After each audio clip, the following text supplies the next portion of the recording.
Every 90s kid thought they were untouchably cool, until the yearbook photos came back. These were the trends that took over MTV, hit Nickelodeon, and invaded every mall across America. Baggy jeans so huge JNCO sold $200 million worth. Hypercolor shirts that failed in over 1 million closets. Chain wallets that triggered school bans, and hair so frosted you could spot it from orbit. The decade's wildest looks promised instant popularity, but left a trail of cringe-worthy regrets. Why did so many of us rush to wear these now infamous styles? And what really happened when pop culture, science, and childhood insecurity collided? Because remembering is only half the fun. Next, we'll find out just how deep the embarrassment goes. JNCO jeans exploded onto the scene with denim so wide you could hide a small dog in each pant leg. Launched by Milo and Jacques Reva for the LA skate crowd, these jeans started as a subculture secret, but by 1996 they were everywhere. Thanks to Delia's catalogs, Pacific Sunwear shelves, and MTV music videos. The average leg opening at peak? 50 inches. That's not a typo. Some pairs were so massive they could swallow a locker, and for a while that was the point. The bigger, the better. JNCO's signature graffiti logo became a badge of honor, and the price tag, $40 to $60, didn't stop thousands of kids from begging their parents for a pair. Mall buyers remember selling out entire shipments in a single weekend, especially when school was about to start. But the dream of denim dominance had a catch. School districts started banning the extra-wide styles, calling them a safety hazard. Kids tripped over their own cuffs in hallways, and teachers complained they couldn't see students' shoes, or sometimes their feet. Fashion's pendulum swung, and as hip-hop and pop icons moved to slimmer, athletic fits, the JNCO empire collapsed almost overnight. The jeans that once cost a fortune ended up on clearance racks, and yearbook photos from the era still haunt anyone who wore them. If you thought JNCOs were wild, Hypercolor shirts took science class straight to your closet. Genera Sportswear's 1991 invention promised color-changing magic. Touch the shirt, and it shifted shades, thanks to a thermochromic dye developed by the company's own lab team. The first few wears felt like a superpower, and sales skyrocketed in department stores and mall chains. JCPenney even set up demo stations, so kids could watch the color shift in real time. But the magic faded fast. Literally. After just a few washes, the dye stopped working, and sweat marks showed up in all the wrong places. According to Women's Wear Daily, retailers returned Hypercolor shirts by the truckload, flooding Genera with unsold inventory. The company filed for bankruptcy within 3 years, leaving behind a legacy of disappointment and some of the most regrettable school photos of the decade. Both JNCO jeans and Hypercolor shirts owe their rise to the power of catalogs, mall displays, and a generation obsessed with standing out. But their downfall proved one thing. Sometimes science and style don't mix, and the photos last a lot longer than the trends. Next up, metal accessories that made every backpack jingle and every teacher sigh. Chain wallets clanked their way into every school hallway by the late 1990s, trailing behind baggy jeans and making every step sound like a parade of spare change. Inspired by the skate and punk scenes, these metal-linked accessories promised street cred and a place to stash your lunch money, but they came with a price. Principals and teachers quickly tired of the noise, and the rumors that the chains could be used as weapons didn't help. Dress codes started to single them out, with school handbooks quietly adding new lines. No chains, no exceptions. The backlash spread coast to coast, even if the exact rules varied from district to district. For some kids, getting called out at the entrance meant a trip to the office and a warning about weapon-like accessories. For others, it was a silent standoff at the metal detector. Meanwhile, the battle for attention moved from belts to bangs. Frosted tips exploded onto the scene, fueled by boy bands and music video stylists who seemed to have a never-ending supply of bleach kits. NSYNC's spiky, platinum-dipped hair became the gold standard for mall rat cool, and L'Oreal reported a surge in at-home highlight kits in 1999. Every school photo from that year seemed to feature at least one student with crunchy, uneven blonde spikes, sometimes with a hint of orange if the timing was off. Stylists on MTV's TRL worked overtime to keep pop stars' hair looking sharp, But most kids had to rely on their mom, a friend, or a brave attempt in the bathroom mirror. The results were mixed, but the confidence was sky high, until the next trend rolled in and those photos became a permanent reminder. Chain wallets and frosted tips proved that sometimes, fashion hurts. Whether it was the sting of a principal's glare or the chemical burn of a bleach kit gone wrong, the accessory arms race of the late 90s left its mark on every yearbook page. And if you thought chain wallets were bad, wait until you remember chokers, the next must-have that squeezed its way into every jewelry box. Chokers wrapped themselves around every neck in the mid-1990s, turning simple outfits into statements of attitude and belonging. The black tattoo choker, stretchy and plastic, showed up on Delia's catalog covers, and in 17's 1994 fall-style guide, paired with velvet ribbons or a single silver charm. For a brief moment, nothing felt cooler or more rebellious than the feeling of a choker snapping into place before school.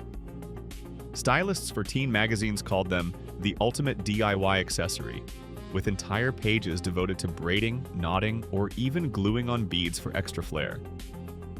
But not every trend could be made at home. Some kids begged for the real deal, leading to a rush at mall jewelry stands every weekend.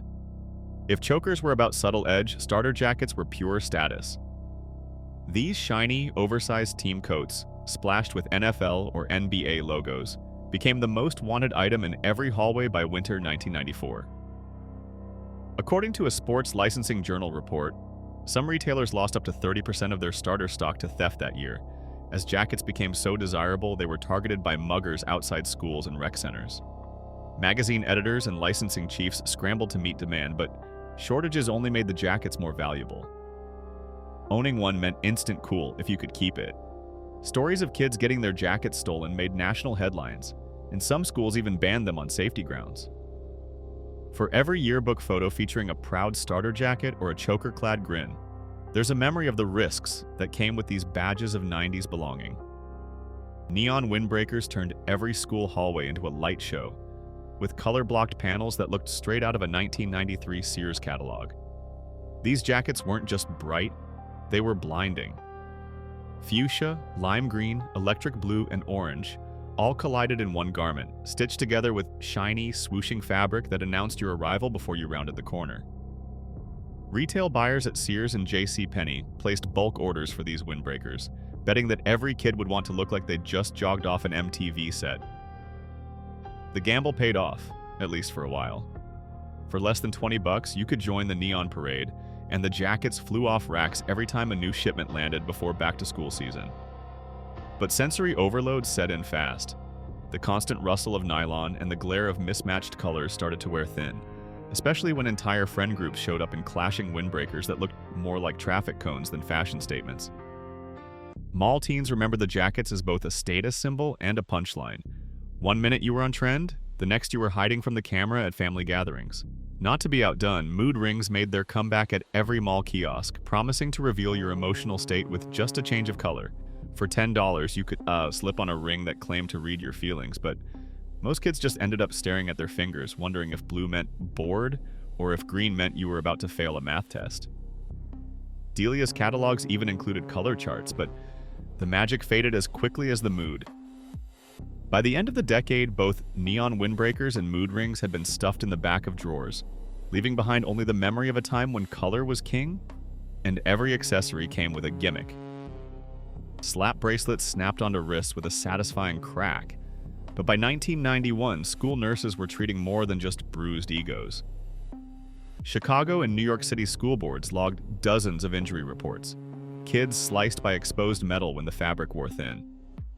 Bands swept through classrooms, but slap bracelets still made their way in, tucked under sleeves or traded on the playground like contraband. Meanwhile, platform sneakers took center stage, climbing higher with every Spice Girls video in Delia's catalog spread. Buffalo London's thick-soled shoes promised instant cool, but emergency rooms saw a spike in sprained ankles and stubbed toes. By 1997, some schools posted warnings. Platforms over 2 inches were out, and parents grumbled about paying for shoes their kids could barely walk in. Overalls, worn with one strap defiantly undone, channeled Fresh Prince swagger and TLC's laid-back attitude. Delia's and JCPenney catalogs pushed the look hard in 1993 and 94. But by the end of the decade, the trend earned a new label, Try Hard. School dress codes insisted both straps stay buckled, and what started as effortless cool now looked childish in every group photo. Flannel shirts, once the badge of grunge rebellion thanks to Nirvana's MTV Unplugged performance, faded fast as pop and hip-hop took over. By 1996, fashion critics called the look sloppy, and flannel was left tied around waists or buried in closets, a relic of a sound and style that no longer ruled the airwaves. School nurses, style writers, and a generation of kids all learned the same lesson. Sometimes, the price of standing out is a trip to the nurse's office, or a lifetime of cringing at old photos. You think that was loud? Wait for the logo avalanche. Scrunchies took over every ponytail and wrist in the 90s, turning even the simplest hairdo into a statement. Delia's catalog photographers piled them high for that signature more is more look, with neon, velvet, and glitter options stacked so thick you could barely see the elastic. Coordinating your scrunchie with your outfit was a daily ritual, and by 1994, 17 magazine declared them the essential accessory for every locker. But the love affair didn't last. Scrunchies stretched out, lost their shape, and ended up tangled in yearbook photos, immortalizing a trend that left many kids wishing for a do-over. Plaid skirts spun into the spotlight in 1995, thanks to the movie Clueless.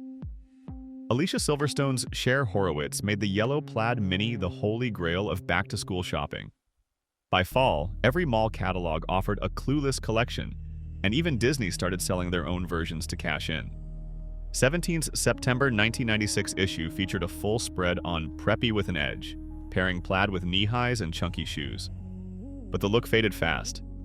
By the late 90s, plaid minis were swapped for cargo pants, and those tartan snapshots became a source of gentle regret.